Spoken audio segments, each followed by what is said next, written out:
원장님, 아침에 일어나면 허리가 너무 아프네요. 혹시 허리에 도움이 되는 수면 자세가 있다면 알려주세요. 네. 네, 그쵸. 아침마다 통증이 좀 꽤 있으신 분들이 그쵸. 있어요. 침대를 바꾸게 되잖아요. 네, 네. 맞아요. 근데 이게 아침마다 계속 이렇게 아프시면은요, 침대 문제가 아니고 뭐 허리에 문제가 있으신 거예요. 그래서 일단은 병원을 가보셔야 돼요. 뭐 침대 자체보다도 뭔가 디스크나 뭐 이런 초기 증상이 보통 처음에 이런 식으로 나타나기 때문에 그런데 일단은 제일 많이 물어보시는 게 돌침대냐 그냥 일반 매트리스 침대냐, 네. 예, 요거를 물어보시는데 뭐 인체공학적으로 의사 입장에서 말씀드리면 당연히 매트리스가 더 좋습니다. 예, 곡선을 그대로 살려주기 때문에. 근데 가끔 저는 이제 돌침대를 너무 이제 예전부터 써오시던 어르신들은 예.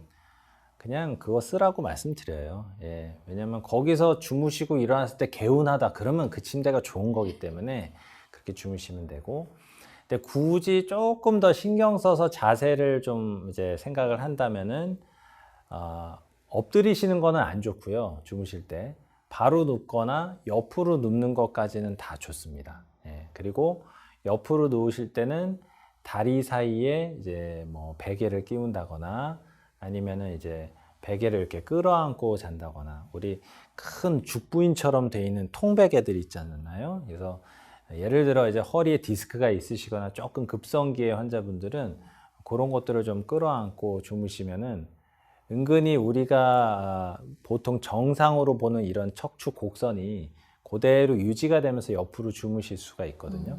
그래서 그런 것들을 좀 고려를 해보시는 게 도움이 되실 것 같습니다. 저는 50대입니다. 주변에서 척추 건강을 위해서는 근육을 키워보라고 말하는데 과연 근육질 몸매가 척추 건강에 도움이 될까요? 또 어떤 운동을 어떻게 해야 하는지, 피해야 할 운동은 무엇인지 알려주세요. 원장님, 저도 운동을 굉장히 중요시하거든요. 궁금해요. 네네. 어떤 게 있을까요? 네, 일단은 뭐 이렇게 사례 보내주셨는데 저는 나이대가 제일 먼저 이제 들어와요. 네. 그래서 보통 우리가 다치거나 삐끗하거나 이랬을 때 아무것도 안 해도 자연적으로 나을 수 있는 나이대가 한 40대 중반이라고 보시면 됩니다. 오. 예.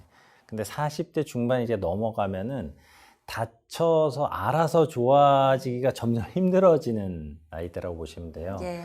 그러다 보니까 제가 제일 많이 접하게 되는 것이 이제 40대, 50대 때 새로운 어떤 다른 운동을 시작하시는 분들.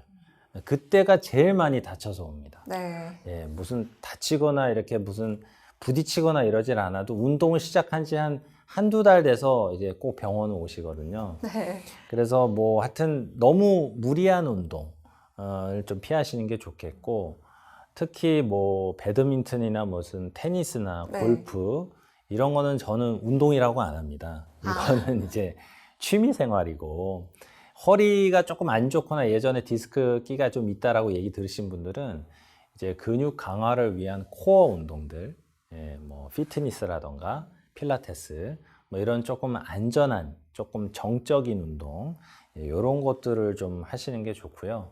어쨌든 그런 코어 운동 중심으로 하면서 스포츠 레저는 즐기는 쪽으로 가야지, 스포츠만 메인이 되고 코어 운동이 안 되면은 이거는 계속 안 좋아질 위험성이 있기 때문에 좀 조심을 하실 필요가 있겠습니다. 네. 병원을 갈 수 없는 상황에서 갑자기 허리가 아프다면 어떻게 해야 되나요? 갑작스런 허리 통증 대처법이 있다면 알려주세요. 일단은 뭐 허리가 이렇게 아프시면은 제일 중요한 게 움직이지 마세요.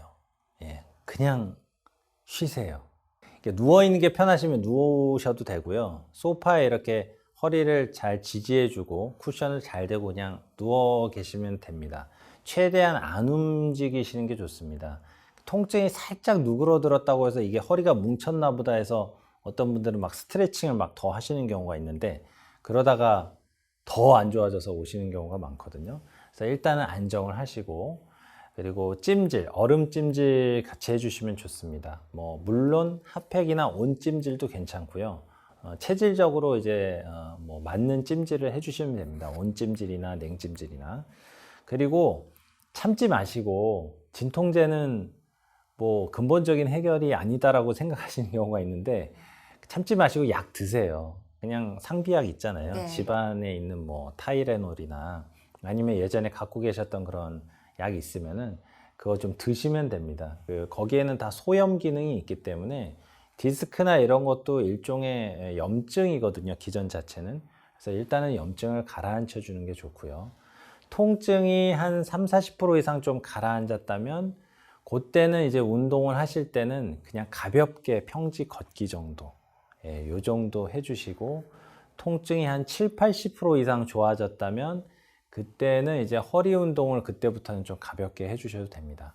그래서 급한 때 아주 집에서 할 수 있는 것들은 이렇고, 그런데 요것도 이제 뭐 하루 이틀이지 뭐 직장을 못 나가실 정도로 너무 많이 아프면은 좀 병원을 가셔서 상의를 해보시는 게 좋겠죠. 네.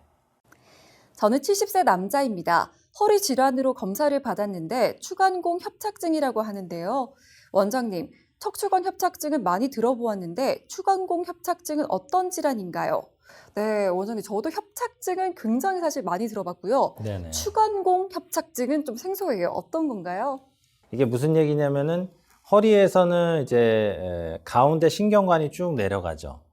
그게 가장 메인 중앙로라고 보시면 되겠고, 그 다음에는 여기서 가지를 쳐서 중간중간 다리로 내려가는 신경 구멍들이 있어요. 네. 그걸 이제 추간공이라고 합니다.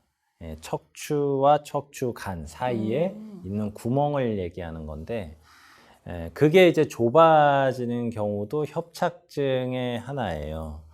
근데 왜 이 중앙로가 눌린 신경관이 눌린 협착과 바깥쪽으로 나가는 추간공이 눌린 협착을 구분해야 되냐면은 치료의 방법이 좀 달라지거든요.